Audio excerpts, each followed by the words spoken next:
Si bien en todo drama hay cierto grado de transgresión por parte de sus protagonistas, hay historias en las que sus personajes principales encarnan un espíritu rebelde que choca contra el orden moral, familiar, religioso, político y hasta sexual de la sociedad en la que viven.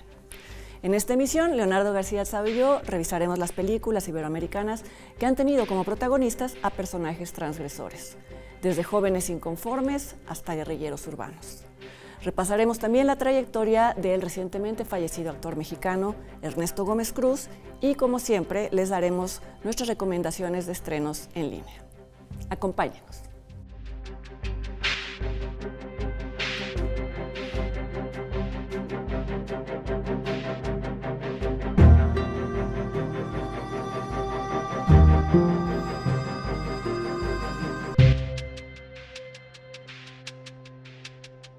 ¿Qué tal? ¿Cómo están? De nuevo les damos la bienvenida a esta nueva emisión de Encuadre Iberoamericano. ¿Cómo estás, Leonardo? Bien, ¿y tú? También, bien, gracias.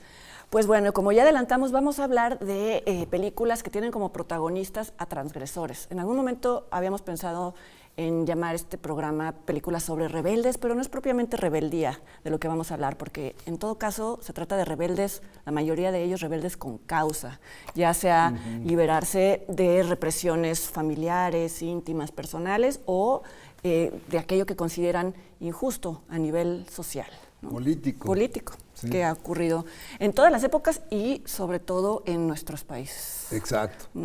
No, y creo que es la tendencia más interesante, la que muestra a jóvenes que por sentimientos de injusticia social se lanzan a tomar las armas, incluso a formar guerrillas y a tratar de derrocar el sistema, cosa que hemos visto generalmente no funciona. Jóvenes ¿no? idealistas. Jóvenes idealistas que son reprimidos. No, esa es como la tendencia. Sí, y por lo mismo la mayoría de estas películas, ahorita comentaremos algunas, tienen finales en los que se nota esta represión, ¿no? El idealismo llega hasta que quede en evidencia pues, el poder de la autoridad o su propia inhabilidad para llevar a cabo sus planes. No todos tenían pericia como militares, como guerrilleros, ¿no? No, de hecho, es curioso, pero el cine cubano no tiene ni una película sobre la guerrilla que sí funcionó para derrocar un sistema, que fue la de Batista, ¿no? Esa sí fue una verdadera pelea que resultó en el triunfo de las fuerzas guerrilleras, y no hay película. Películas relacionadas con Cuba, casi como están los dos jóvenes idealistas, el Che de joven y su compañero en Diarios de motocicleta, me estoy refiriendo a la película de Walter Salles, pero se detiene justo en el momento en el que el Che, que todavía se le conocía como el Che, que es interpretado por Gael García, se da cuenta de que no quiere ser médico, que quiere, después de haber visitado varios lugares en donde constata la pobreza y la enfermedad que plaga a las comunidades, se da cuenta de que quiere pelear formalmente por ellas. Pero entonces es un final feliz, por así llamarlo, ¿no? Es el único. Es el único. Porque todos los demás casos que hemos visto de películas sobre transgresores políticos, sociales, acaban mal. Ya sé que me estoy saltando como cronológicamente, pero bueno, hablando de dictadores, una que no acaba mal es No, de Pablo Larraín, en donde se habla del referendo que permitió que terminara la dictadura de Pinochet, que nadie creía que iba a funcionar, el votar por el no, por el sí, y bueno, ¿en dónde está el transgresor? Es un joven que trabaja en una agencia de publicidad, que piensa en formas muy ingeniosas para que la gente no tenga miedo a la hora de votar. Se da cuenta de que una campaña en donde se vuelva a hablar de muerte, se vuelva a hablar de miedo, eso no iba a funcionar, y entonces anima a la gente a pensar en un futuro brillante. Es una película incluso graciosa, a mí me parece que tiene un humor negro. Es ligera, y es como ligera, no es para nada una película discursiva. Densa, ni mucho menos. No, y además está muy bien lograda la mezcla de las dos épocas, es decir, que se filmó con el formato del cine, no, de la televisión de aquellos días, intercalada con lo que, pues bueno, era cine. Y también está bien ahí Gael García. Sí, está bien, sí. Que es un actor a quien algunos directores lo dirigen bien y otros no. Y bueno, volviendo a la época de la guerrilla, que fueron los 70s, hay muchos casos de películas que tratan de reflejar esa lucha inútil, podríamos decir, porque acaba siempre en la derrota, ¿no? Que es el caso de Florence Not Me, el documental de Luis Arrali, el caso de Meridiano 100, de la que hablaré más, Bajo la metralla de Felipe Casals. Son donde hay más ideología que habilidad para hacer un plan. Sí, en el caso de ¿no? Bajo la metralla, incluso por el hecho de que transcurre toda dentro de una casa, en donde pues ellos mismos comienzan a tener pleitos internos. Entre ellos, sí. Al final, bueno, hay un infiltrado ahí que nadie... Ya les conté al final. No, bueno, es una película que tiene... Es que no sabes qué miedo me da que me reclamen eso. Pero bueno, sí, casi no hay confrontación con alguien, es entre ellos, ¿no? Es entre ellos. Hay sí. una división Pues interna claro, que los hunde. acaban también todos muertos. Acaban ¿no? también todos muertos, ya. Yo ya dije todo. El peor spoiler bueno, posible.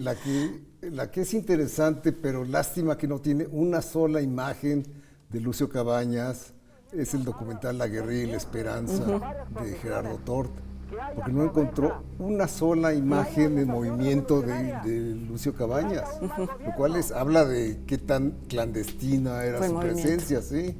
Otro caso de documental en donde todo termina mal es El cielo abierto de Berardo González, que pues habla de este sacerdote de la teología de la liberación, que a pesar de todas sus buenas intenciones y toda la gente que lo siguió, en una misa fue totalmente acribillado y se ve, de ahí sí hay imágenes desgarradoras. Sí. Hay muchos documentales, hay muchos más documentales que ficciones, pero pues elegimos centrarnos en la ficción, ¿no? En las ficciones, sí. También está el caso de Ana Cruza, que era interesante.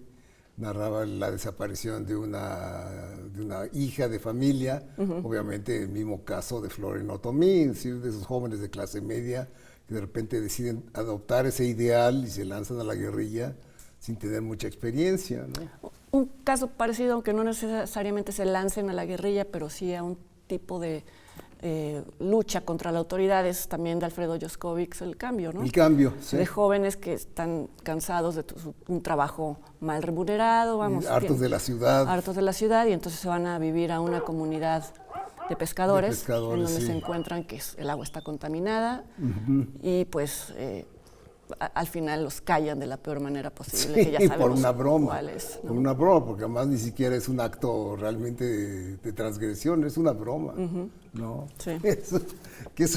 Eso nos lleva a una película que ya hablaremos, que es el caso de Los Caifanes, que básicamente las transgresiones ahora son bromas, ¿no? Sí, vamos a reservarnos Los Caifanes, porque hay mucho que hablar de ella, ¿no? Sí. Y bueno, están también los transgresores sexuales, de los cuales hay muchos en el cine mexicano. Por ser un país tan machista. Exacto. Hablando de la comunidad LGBT. Reprimido también en términos sexuales. Exactamente, ¿no? Sí, entonces tenemos el caso de, bueno, unas que vamos a mencionar, doña Berenice, La pasión según Berenice y El lugar sin límites. Pero pues ya hablando de Ripstein, pues también podemos mencionar La reina de la noche. Que es la biografía de Lucha Reyes, pero llevada al catastrofismo de Ripstein. Sí, al extremo melodramático. Pues que lo fue también su vida, al final no fue tan aceptada. Bueno, su vida terminó no siendo aceptada, ¿no? Sí, y bueno, está Una mujer fantástica, Sebastián Lelio, que es muy buena película, donde como el cine de Lelio suele ser optimista y siempre triunfan sus personajes, y en este caso la mujer trans lo logra. Y que hubo una transgresión en varios niveles, porque era la primera vez que una mujer trans protagonizaba una película en Chile, que sigue siendo una sociedad conservadora. Sí. Y bueno, casi se da por hecho, ¿no? Muchos de los autores, directores de estas películas, pues son en sí mismos directores transgresores, que tocan temas que son incómodos y demás. Nunca veremos bueno, ya estoy generalizando y eso está mal, pero generalmente pues el cine mainstream no es muy transgresor. No habla de personajes transgresores, a menos de que ya esté totalmente aceptado aquello que transgredieron, ¿no? Exacto.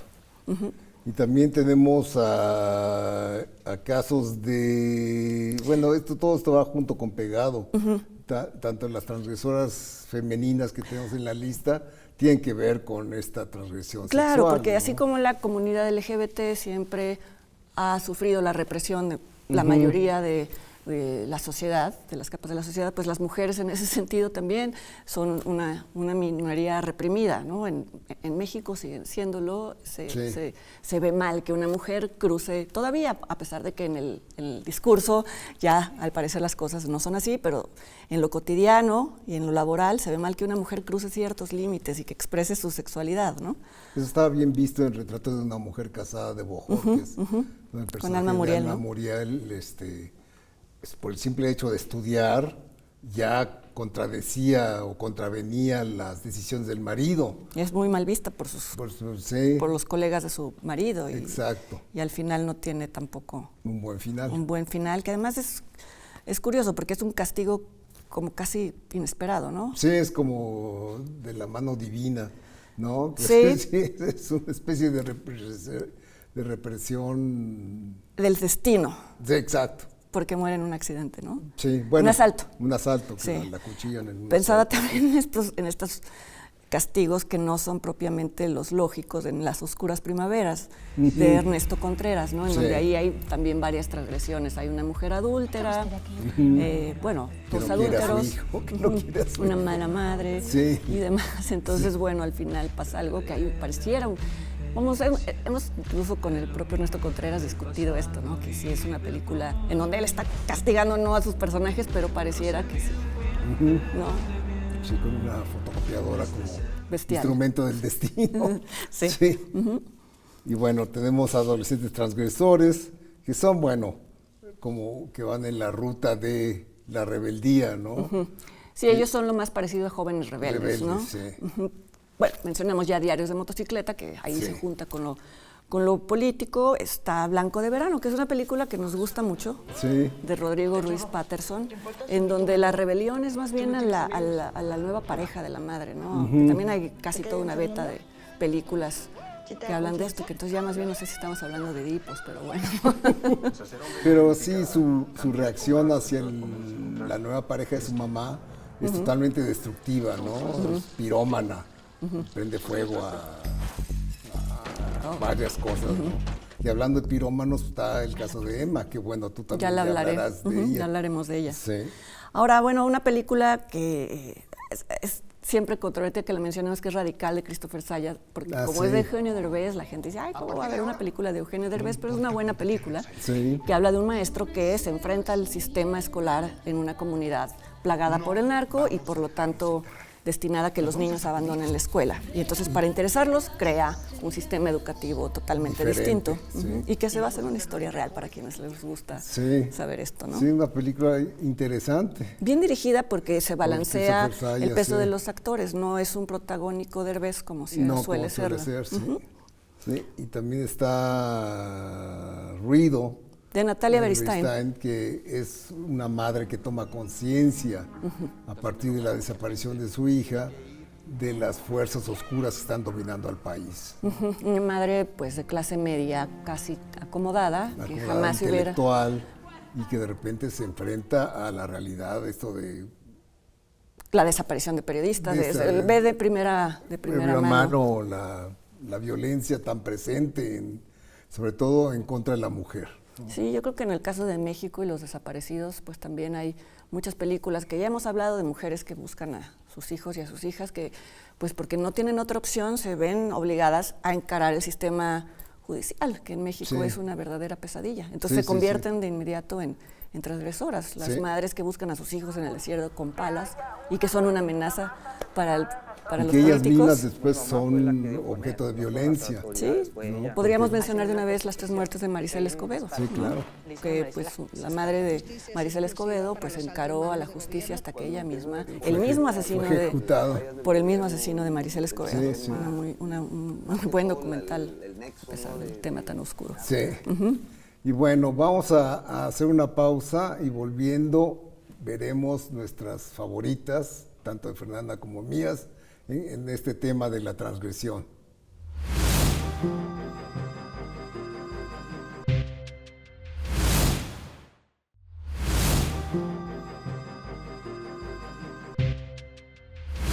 Bueno, ya estamos de regreso y ya listos para dar nuestras favoritas en este tema de la transgresión de cualquier tipo.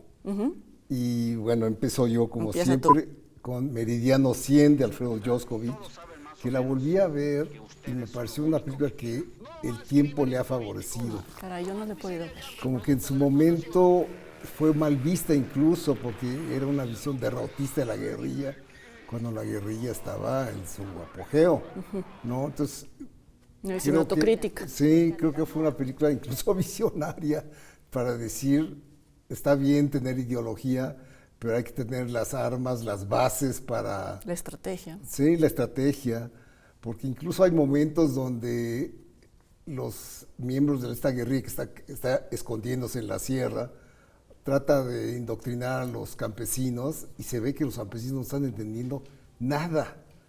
Están hablando de la lucha de clases y tal, y obviamente tienen necesidades, sin ver la película, supongo, tienen necesidades más urgentes que atender, ¿no? Exacto, ¿no? Y acaba todo mal, obviamente, porque son tan ineptos que hay un momento que el personaje de Héctor Bonilla no puede ni matar a una gallina, ¿no? Entonces es una escena muy, muy simple y muy a distancia, pero te revela hasta qué punto no tenían ninguna capacidad para lanzar un ataque armado, ¿no?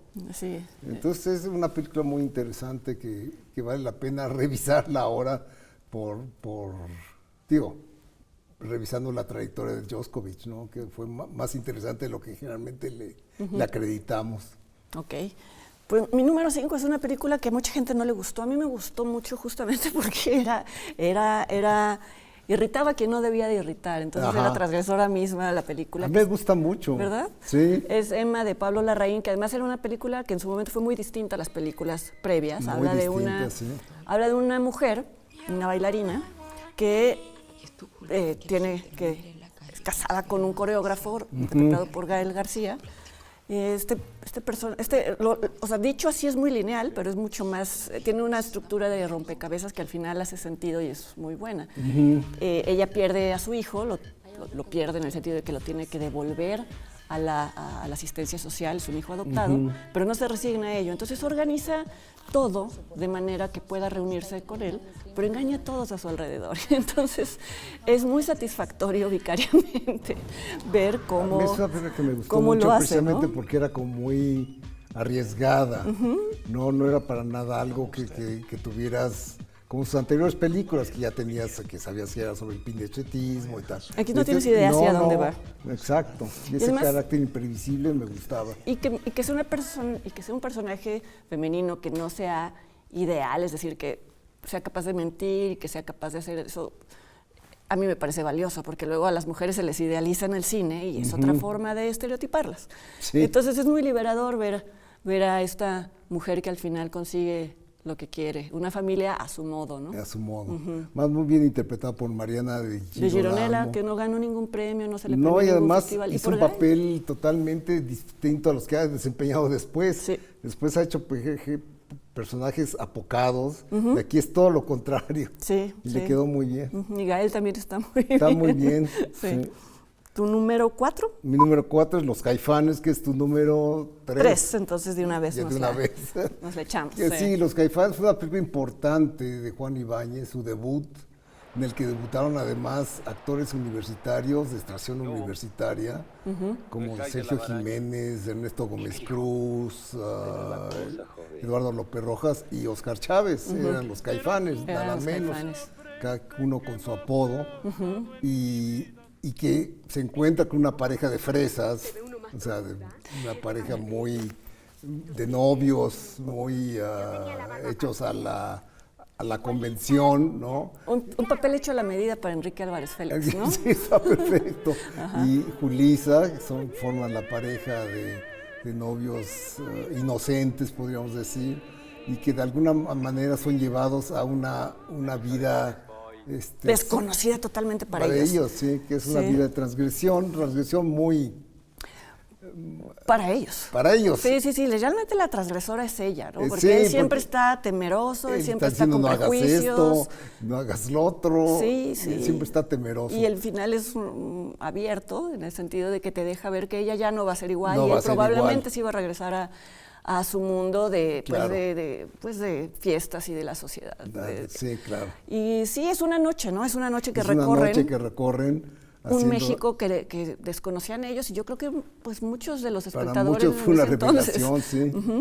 Sí, la noche de Garibaldi, ¿no? La noche de los mariachis, la borrachera. Sí, las prostitutas. Sí, el México nocturno. Hacer cosas que no se deben de hacer, como escalar las esculturas, como la Diana Cazadora. Ajá. Sí, el borde del peligro siempre, y en algún momento, pues, el personaje de Julissa ya está totalmente enganchado, ¿no? Dice, ya que hagamos otra Ella es la que incluso, fechoría, no sé qué. ella es la que incluso tiene la iniciativa muchas veces a partir del goce que le causan las anteriores travesuras, ¿no? Sí. A veces como que parecería que es como turismo de lo otro, ¿no? Como que dices, a ver qué van a hacer después, porque a lo mejor nada más. Pero pues sí, es una película importante. Importante, sí. Y sobre todo por la revelación de actores. Sí. Serían actores muy importantes todos ellos, ¿no? Sí. En el siguiente tramo del cine mexicano serían presencias muy, muy... Ya comentaremos que fue el debut de Ernesto Gómez Cruz, de quien hablaremos más adelante. Sí. Y bueno, mi número 2... Pero espérame, me faltó mi número 3. Mi número 4, que es Tengo Miedo Torero, de Rodrigo Sepúlveda, que de alguna forma es una... se podría comparar con El Lugar Sin... Bueno, no tanto, porque bueno, habla de un hombre interpretado como siempre maravillosamente por Alfredo Castro, un hombre que está basado en un personaje real de la vida chilena, que es Pedro Lemebel, que fue un activista LGBT totalmente amenazado por un contexto que no lo favorecía durante la dictadura de Pinochet, y aún así llevaba a cabo actos públicos en los que no temía para nada este tipo de represión. Pero la novela habla de una relación muy particular que tiene con un guerrillero, nada menos. Un guerrillero, ¿no? Sí, la película tiene dos tipos de transgresión en una. Exactamente, sí. Sí, porque sería un personaje totalmente, pues, antitético a él, que sería el guerrillero, pero además me gustó mucho que en la adaptación, el casting, hubo como una transgresión en el casting también, porque originalmente pues era un chileno y aquí pusieron un mexicano. Leonardo Ortiz Gris. Y que es un actor que tiene una dulzura muy particular, que hace muy verosímil la relación entre ellos dos. Es una película tierna, si vale la expresión en estos casos, ¿no? Sí, claro. Y la estética también es en donde medio que recuerda Lugar Sin Límites, porque de la que hablaremos, porque es absolutamente transgresora también. Sí. Y ahora vamos con tu número 3. Así es, que es La Noche de los Lápices, película argentina de Héctor Olivera, que a mí me gusta porque precisamente los transgresores son tan inocentes, son un grupo de preparatorianos que protestan en la vía pública y por eso se ganan la peor de las suertes, que es caer en manos de la milicia, de los militares argentinos, ¿no? De esa época, de justo en el inicio de la Guerra Sucia, ¿no? Entonces son pobres chicos, ninguno llega a los 20 años, todos son adolescentes, que son torturados, vejados, sufren la represión en toda su bestialidad. Y me parece una película muy conmovedora porque precisamente tienen esa inocencia, ¿no? De haber hecho un simple acto de protesta, una manifestación, y por eso se ganan. No calcular. Las consecuencias. Sí, las dictaduras latinoamericanas son campo fértil para el cine sobre personas que tienen un final terrible. Terrible, ¿no? Y la película está muy bien llevada y te causa mucha indignación. Bueno, lo que causan estas películas sobre represiones brutales, ¿no? Así es. Bueno, mi número 3 ya la comentamos, que es Los Caifanes. Entonces vamos a tu número 2. Mi número 2, que es La Pasión según Berenice, que es tu número 1. Que es mi número 1. Y La Pasión según Berenice, hemos hablado mucho de ella, es la obra maestra de Jaime Humberto Hermosillo, sin duda, y habla de un personaje femenino que yo estoy seguro era un personaje, en la visión de Hermosillo, era un personaje masculino. O sea, igual que en Madame Bovary, yo diría que, como dijo Flaubert, soy yo. Soy yo. En este caso, Berenice c'est moi, o sea, era Hermosillo. Es un personaje tan particular, Sí. a mí me gusta tanto. Sí, es un tan bien trazado y tan bien actuado por Marta Navarro. ¿sí?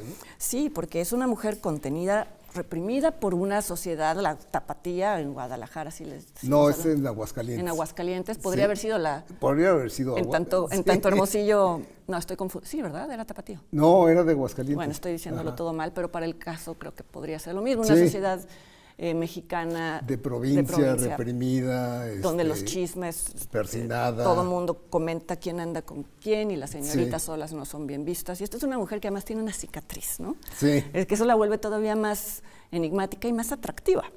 Claro. No es una belleza perfecta, pero eso la vuelve más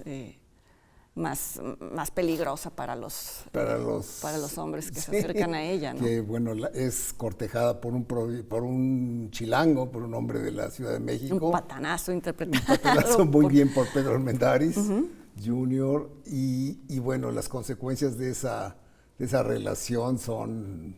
Nuevamente se recurre al fuego. Como en Emma, ¿no? Como en Emma, sí. Yo veía a Emma sí, de sí, nuevo para este programa y decía, tiene muchas cosas contacto. con La Pasión según Berenice, porque también en La Pasión según Berenice todo está calculado, ¿no? Ella va llevando, va un paso adelante siempre de lo que está logrando. Él cree que está seduciendo a la chica de pueblo y pues no sabe lo que le espera. Sabe lo que le espera. Sí, como diría Juan Gabriel. Sí. Sí, y es una película que sí, yo creo que consiguió lo que Jaime Humberto trataba de decir en muchas películas anteriores y que no se había atrevido, porque Jaime Humberto estuvo durante mucho tiempo en el closet. Sí. Y no se asumía como un director gay hasta más adelante en su carrera. Y también es una mujer un poco mala, y eso me gusta, porque no sé si recuerdas que maneja la enfermedad de su madrina, ¿no? Sí. Le cambia el contenido de las pastillas, en fin. No, y acaba quemándola. Sí. Tenía ya un antecedente por ahí. Exacto. Y lo repite. Bueno, esa es tu número 2, ¿no? Mi número 1 es tu número 2. Entonces hablemos de ella. Que es El lugar sin límites. El lugar sin límites. Que es otra película de la que hemos hablado mucho, pero no está de más repetir que es una película, en su momento, la más transgresora que se había hecho en el cine mexicano, ¿no? La primera es que hay como 10 transgresiones dentro, ¿no? Sí, la primera donde se alude a la homosexualidad abiertamente, en una famosa secuencia del beso, que es magistral esa secuencia, cómo crece, cómo va... Cómo va dominando al machín, que nunca creyó que iba a ser seducido, ¿no? Y claro, es el gran papel de Roberto Cobo, como el Mala Manuela, que es una travesti, hijo de una prostituta que se embaraza de él por una apuesta. En fin, es una trama muy complicada, basada en la novela de José Donoso. Sí, pero la versión de Ripstein explota, ¿no? Explota, sí. En comparación con la novela. Por la estética de Ripstein, pero además el personaje de la Manuela es muy majestuoso, ¿no? Sí. Cuando aparece las primeras veces vestida, con su traje de flamenco, sí. es realmente te quedas boquiabierto, y cuando lleva a cabo su número musical, aun cuando los demás creen que le están humillando, ella siempre tiene mucho más autoridad de algún tipo, de todos los tipos, que todos los demás, ¿no? Claro. Sí. No, es una película que todas las últimas secuencias son brutales, ¿no? Brutales. Acaba mal. Acaba mal. Pero todos los demás acaban peor moralmente. Exacto. O sea, tú como espectador tienes claro que los que están mal son ellos, ¿no? Sí. Por llamarlo así, el estar mal, ¿no?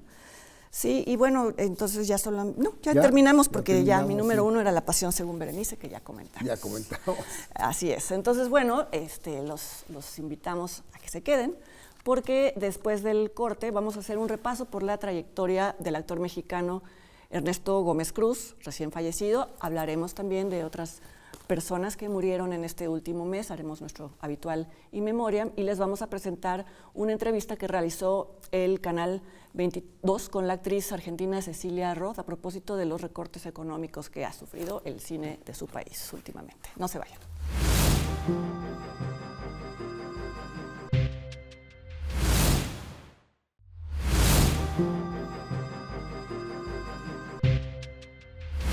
Hola, ¿qué tal? Estamos de regreso y bueno, vamos a recordar a Ernesto Gómez Cruz, que falleció el mes pasado y que seguramente fue uno de los mejores actores de carácter del cine mexicano, ¿no? Realmente sus actuaciones son impecables, casi siempre en papeles secundarios. Creo que solo tuvo un protagónico, que fue el de Aguanda Nanapu de Rafael Corquín, el único caso donde llevó él el protagónico. En general siempre fue un personaje de apoyo, pero de un apoyo fundamental, ¿no? Realmente siempre estaba justo, siempre estaba en lo que tenía que estar. Porque además sus papeles siempre eran, la mayoría como eran ambivalentes, tenían esta cosa medio de ambigüedad moral, en donde sí requería no nada más tener una cara apropiada para el personaje, sino una sutileza para interpretarlo y que no fuera nada más el que representa tal, ¿no? Exacto. Ajá. Bueno, yo lo recuerdo sobre todo en Canoa. Ah, sí. Donde sale al mero final, es el que les da refugio a los trabajadores de la universidad y el que sufre las consecuencias por hacerlo, ¿no? Y es el que habla del cura y habla mal del cura y al final es sacrificado de una manera. Es una secuencia imborrable, o sea, es uno de los momentos más violentos en el cine de Casals, cuando recibe el machetazo que lo deja paralizado. Es realmente... Y que él contaba que además él quedó como en trance después de hacer la escena. Sí. Y Casals le decía, ya cortamos. Y él decía, no puedo embararme, estoy mal. Sí. Y Casals mismo decía que la gente siempre le decía, es que ¿cómo pudiste filmar ese machetazo? Y dice, es que no se ve. No. Es el antes y el después, pero era justo, sí. bueno, en parte por la dirección increíble de Casals y en parte por la actuación. Por la actuación de Gómez Cruz. Es el que menos la debía y la temía en todo el personaje y el que paga una consecuencia. Que se sacrifica. También está... Pero bueno, ya lo dijimos, pero hay que repetirlo, que su debut fue en Los Caifanes. En Los Caifanes, claro, como el Azteca. Sí. Él era el que hizo el papel del Azteca. Y que es el que se trepa a la Diana Cazadora y le pone brasier y calzones. Y que contaba que para él fue muy gozoso hacer esa película. Era su primera película y decía, ¿cómo es posible que me estén pagando por hacer esto tan divertido? ¿No? Otro gran papel en Cadena Perpetua de Ripstein, donde hace una especie de película dentro de la película, la que está en las Islas Marías, y él es el Cabo Pantoja, que es un personaje que, según él lo veía, era un personaje gay. Y se enamoraba del personaje de Pedro Armendáriz. ¿No? Que él se lo propuso a Ripstein, ¿no? Exacto. Sí, se lo dijo en términos mucho más... Sí, mucho menos repetibles en televisión y que son no apropiados. No apropiados. Sí. Entonces dijo que él lo veía así. Pero es un personaje, realmente es una miniatura tan bien hecha. Es el universo del Cabo Pantoja es tan complejo y además cantaba una canción que él mismo compuso. Sádico, ¿no? Componía. Sádico. Sádico, sí. Como de estos gatos que hasta el final se comen al ratón, ¿no? Sí, después de torturarlo. Sí, es una película además extraordinaria, si no la han visto. Sí, Cadena Perpetua es de lo mejor de Ripstein en su primera etapa, ¿no? Y en su segunda etapa está El Imperio de la Fortuna, donde él hace de Domingo Pinzón, se llama el personaje, el gallero. Sí. El caso es que es el gallero que tiene como amuleto al gallo. Al gallo, este gallo, sí. Que es el leitmotiv de todo. Y luego a la mujer, que interpreta a Blanca Guerra, ¿no? Y es estupenda la readaptación del Gallo de Oro de Juan Rulfo en manos de Pasalicia García Diego, bueno, da un giro. Sí, también es de las mejores películas de Ripstein, ¿no? Sí. Donde se habla de esto que se repite y nunca va a cambiar, y los personajes recorriendo un círculo infernal, espantoso. Un destino marcado y horrible, ¿no? Sí, cuando ya estamos entrando, pero la niña condenada a repetir el destino de la madre. Sí. Sí, véanla si no la han podido ver, ¿no? Sí, también está el papel en El Callejón de los Milagros. De Don Rue. Don Rue, que era también otro personaje gay de closet, enclosetado, que es por un lado un estricto paterfamilias y por el otro lado es un hombre que se va a ligar a los baños públicos. Y es lo que te decía, siempre son personajes de que siempre están al borde. Bueno, aquí es mucho más evidente el doblez, ¿no? Pero como en el Cabo Pantoja siempre no sabes hacia dónde va, en qué va a terminar, ¿no? Más adelante hablamos de otras películas. Bueno, hizo más para Luis Estrada, hizo 3 películas para Luis Estrada, entre ellas el más importante es el que hizo en El Infierno, ¿no? Que era el narco, el narco mayor. Ese era Joaquín Cosío, ¿no? No, ese era el Cochiloco. El Cochiloco. Él era el líder. El líder, el más peligroso. El más peligroso. El más peligroso. Sí. Y en El crimen del padre Amaro, que es una de las películas más famosas y taquilleras del cine mexicano por cuestiones de censura que siempre ayudan, interpreta al obispo, ¿no? Que es un obispo que intenta acallar uno de los muchos escándalos en los que se ve visto siempre la Iglesia Católica. Y también es un personaje oscuro, como todos los sacerdotes en esa película. Es un repaso muy rápido por la maravillosa trayectoria de Ernesto. Un hombre Gómez muy Cruz. simpático, ¿no? Digo, Además, lo escuchabas en modesto, entrevistas y siempre se hacía modesto. menos a sí mismo, siendo que después de Damián Alcázar es el actor que más Arieles ha recibido. Sí. En sus papeles de actor de reparto. De actor de cuadro, sí. Sí, pues descansen en paz. Esto nos da pie para hablar de las personas que han fallecido. Además de él, íbamos a incluir a Ernesto Gómez Cruz, pero nos pareció tan importante su trayectoria que merecía una parte. Exactamente, pero bueno, murieron otras personas. Se murió el español Jaime de Armiñán, que hablando de transgresión, hizo una película realmente valiente todavía en el franquismo que se llamaba Mi querida señorita, sobre un travesti, un hombre que se vestía de mujer, interpretado por José Luis López Vázquez, que era un muy buen actor. Y Jaime de Armiñán fue un director estimable, nunca de la altura de Saura, digamos, pero siempre hizo películas como El Nido. En fin, fue un director que merecía un poco más de valoración en el propio cine español, porque se hizo películas interesantes, por lo menos, ¿no? Murió también Lourdes Portillo, una directora mexicana estadounidense, pero bueno, la ubicamos. Nacida en Chihuahua, pero trabajó básicamente en Estados Unidos. Pero trabajó temas esencialmente mexicanos, ¿no? Creo que su película más importante, Señorita Extraviada. Extraviada, que es sobre las mujeres desaparecidas. En Ciudad Juárez. En Ciudad Juárez. Y que se considera la película pionera de las muchas que vendrían después sobre mujeres desaparecidas. Y ella cuenta sobre la experiencia de la película, pues que la única manera de acercarse era a través de las madres, porque se sabían cosas como sucede hoy, pero era muy peligroso decirlas, que ella pues sí, quería entrar como una periodista, pero pues a veces no la dejaban, lo cual habla del problema desde hace 20 años, creo que más tiene la película, ¿no?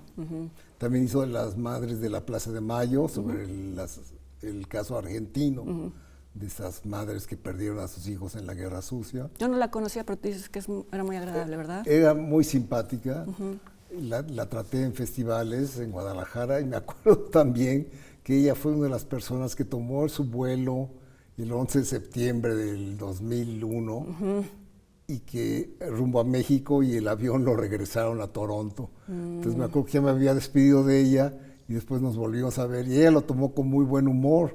Mucha gente lo tomaba como algo trágico. No, hombre, pues imagínate, hubieras podido estar en otro avión, ¿no? En otro avión, ¿no? Y ella lo tomaba con buen sentido del humor.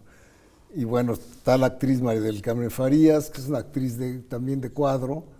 Su último papel lo vimos en Confesiones, es la muchacha del hogar, este hogar tan mal avenido, es María Carmen Farías. Confesiones de Carlos Carrera, sí. Que se puede ver en alguna plataforma ahora, ¿no? Netflix, sí. Y está Silvia Tortosa, actriz española, que era muy guapa. Y le tocó justo la época del fin del franquismo, o sea, los fines de los 70s, 80s, y claro, se caracterizó por desnudarse, entonces la llamaban un poco despectivamente la musa del destape. Bueno, es casi bonito el término, ¿no? Pero a ella no le gustaba porque era como reducirla a sus desnudos, pues pero sí, bueno. Ya sé, sí, claro. Y bueno, Lorena Velázquez. Relacionado, ¿no? Sí. Ella y su hermana Tere, que no ha muerto, quien murió. No, ya murieron las dos. Sí. Pero Lorena, más que ser una actriz que se desnudaba, era una actriz era comediante, ¿no? Era comediante y hizo... Tenía una beta cómica, quiero decir, ¿no? Sí, hizo papeles muy del cine popular mexicano.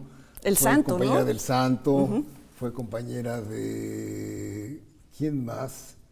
En fin, hay una larga trayectoria de películas muy populacheras en donde ella era la dama joven, ¿no?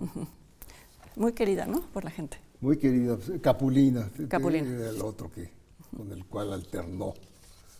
Y bueno, como les habíamos anunciado, ahora les vamos a presentar una cápsula que realizó el Canal 22, una entrevista con la actriz argentina Cecilia Roth a propósito de los recortes presupuestales que han padecido los argentinos, el cine argentino en estos últimos meses.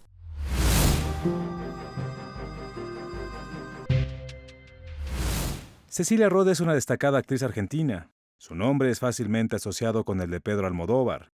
Juntos filmaron Todo sobre mi madre, un largometraje con el que ganan el premio Oscar a Mejor Película Extranjera. Por este papel, se convierte en la primera intérprete no española que se lleva el Goya a Mejor Actriz. Recientemente fue reconocida con el Premio Platino de Honor por su destacada trayectoria. Pedro Almodóvar en la última edición de los Goya dijo que parte de la política española decía que el cine español no lo veía nadie y era muy malo. Y tú te quedas como, perdón, si se está diciendo eso en España, imagínate lo que pasa en Latinoamérica, ¿no? Que el cine y la cultura en general no son prioritarios. Argentina vive un duro proceso de desarticulación para el audiovisual. Prácticamente han desaparecido todos los apoyos. El INCA, que es el Instituto Nacional de Cine y de Artes Audiovisuales, que también se ramifica con el Festival de Mar del Plata, la ENER, que es la Universidad de Cine y de Audiovisual, el Cine Gomón, la Ventana Sur, que es un lugar donde es un encuentro de toda la producción de cine de Latinoamérica, de Suramérica. Todo eso se desmantela junto con el INCA y se desmantela de dos maneras. Primero, deja de trabajar muchísima gente, muchas familias quedan en la calle, que eso es prioritario. Y segundo, se desmantela y deja de haber cine. Deja de haber cine. Este año somos muchísimos quienes estamos aquí representando la producción del año pasado. No sé cuánta gente vendrá el año que viene. Cecilia Roth alza la voz por todos aquellos que no pueden hacerlo. Su compromiso con el cine y el audiovisual en su país es total. Entiendo que en situaciones como estas, en las que estamos viviendo momentos durísimos en la Argentina, primero, esencialmente de una pobreza en todo sentido, pobreza económica, pobreza cultural, pobreza, se tiene que saber. En la Argentina ya se sabe, se tiene que saber en lo que los americanos llaman el patio trasero. A corto plazo aún tiene proyectos, pero no se sabe qué pasará en unos meses. No he podido dormir en toda la noche pensando en tu hijo. Ahora me voy a España a hacer una serie, voy a estar 4 meses en España y luego vuelvo a la Argentina a hacer teatro. Yo voy a seguir insistiendo junto con todos y todas mis compañeros de artistas, actores, directores, técnicos, etcétera, en que esto, en una resistencia activa, vamos, que esto vamos, es imposible que no podamos contarnos. Es imposible que el público no pueda ver sus historias en el cine, en una pantalla o incluso en un escenario, porque también se desmanteló todo lo que significa el teatro nacional y provincial y bla, bla, bla, bla. Es muy triste, me da ganas de llorar cuando te cuento esto, pero yo personalmente nunca, no pensé que esto iba a ser así. Este 2024 se cumplieron 25 años del estreno de Todo sobre mi madre, un filme que marcó su carrera. El cine es básicamente equipo, que eso es lo mejor y lo único que de verdad hay que decir. O sea, el premio Platino no lo gano yo sola, lo ganan todos los equipos con los que he trabajado. Y así deberíamos seguir haciéndolo, ¿no? Todo en equipo, todos juntos, somos más fuertes.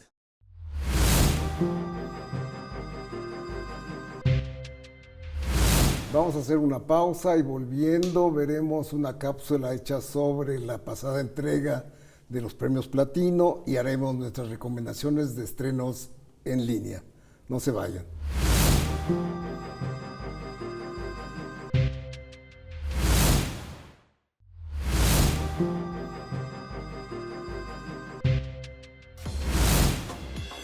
El pasado 20 de abril, en la Riviera Maya mexicana, fueron entregados los premios Platino 2024. Este año, las películas españolas arrasaron con los premios principales, y una particularmente, La Sociedad de la Nieve, las dejó a todas atrás llevándose 6 galardones. La película, dirigida por Juan Antonio Bayona, ganó entre otros los premios principales de Mejor Película Iberoamericana, Mejor Dirección y Mejor Interpretación Masculina para Enzo Bogrinchik. Cerca, con 4 preseas, estuvo la también española 20.000 especies de abejas, de Estíbaliz Urresola, ganando entre otros los premios de Mejor Guión y el de Mejor Ópera Prima. La animación también española, Mi Amigo Robot, de Pablo Berguer, obtuvo 2 preseas. El premio a la mejor interpretación femenina fue para Laia Costa por Un Amor, de Isabel Coixet, y el de mejor documental fue para La Memoria Infinita, de la chilena Maite Alberdi. Para Chile también fue el premio a la mejor dirección de arte para Rodrigo Basáez por El Conde, de Pablo Larraín. Con excepción de Chile, el resto de las películas y cineastas latinoamericanos se fueron con las manos vacías.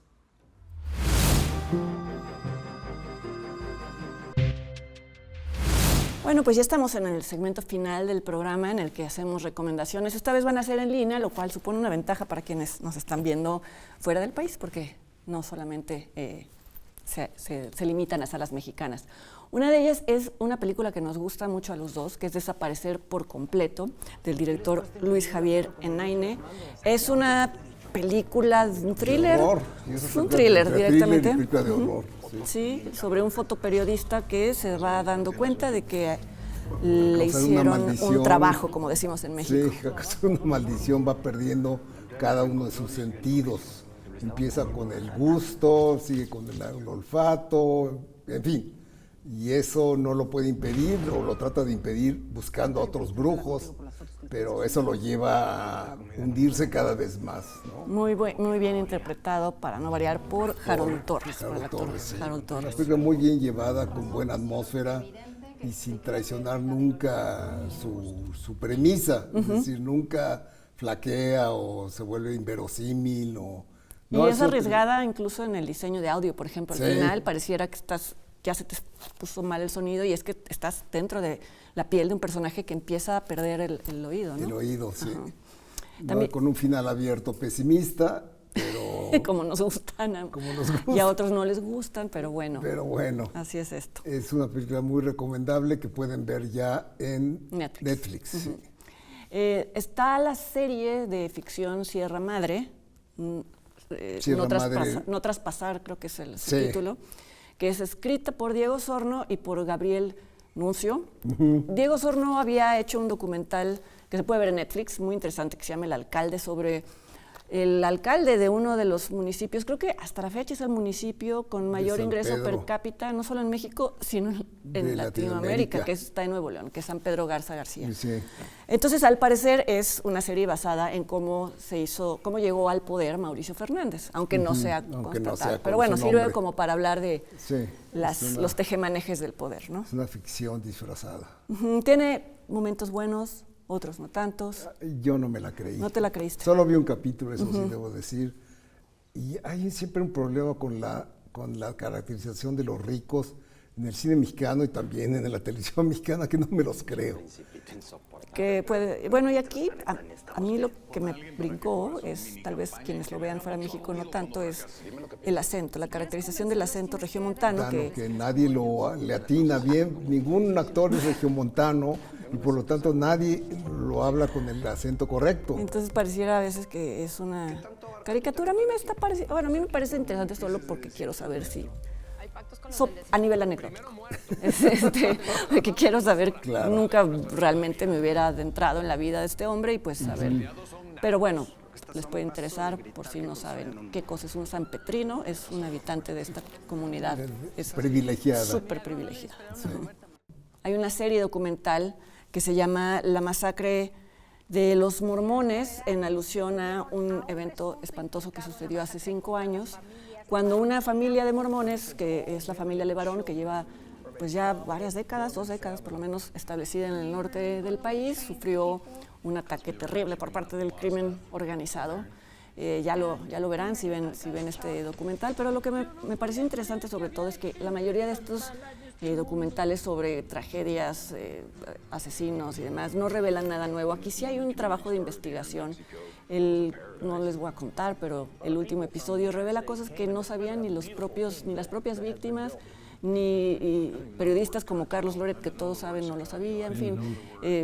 No les digo más, es una realidad terrible que sigue acosando a nuestro país. La veré, no la he visto. Sí. Y bueno, finalmente una película argentina que se llama Puan, que estuvo en el pasado Festival de San Sebastián, donde ganó 2 premios, ganó Mejor Guión, debido a Benjamín Neistat y María Alche, son los 2 codirectores, y al Mejor Actor a Marcelo Subioto, que hace muy bien su papel, que es una guerra entre filósofos. Suena raro, pero es lo que pasa en una escuela, una universidad, donde se libera una plaza del maestro de filosofía, y hay 2 candidatos para ocupar esa plaza. Una es el pobre diablo que interpreta Marcelo Subioto, y el otro es el canchero, que viene de Europa y que tiene un gran currículum y todas las fans. Sí, todas las ventajas de haber tenido una vida curricular rica, que interpreta muy bien Leonardo Sbaraglio también. Entonces, la película además hace apuntes filosóficos válidos, cosa que parecería extraño, ¿no? Claro. Porque realmente la filosofía en el cine se toma como a chunga, ¿no? Y aquí sí como hay... para retratar a personajes aburridos, Aburridos, ¿no? Y excéntricos, ¿no? Y aquí sí hay válidos puntos de vista que sí corresponden al pensamiento filosófico, ¿no? O sea, que es una película que es entretenida y además tiene su fondo. Muy bien. Y la recomiendo, está en Prime Video. Yo no lo dije, pero La Masacre de los Mormones está en Max, que antes era HBO Max. Exacto, ahora es Max, está ahí en esa plataforma. Y bueno, con esto concluimos. Les damos las gracias también a ti, Leonardo, No, a ti, por acompañarnos una vez más aquí en Cuadre Iberoamericano, que, como ya lo saben, es una plataforma televisiva en la que nos proponemos dar visibilidad a directores, a producciones, a películas, tanto recientes como de décadas previas del cine iberoamericano. Los esperamos el siguiente mes y cuídense mucho.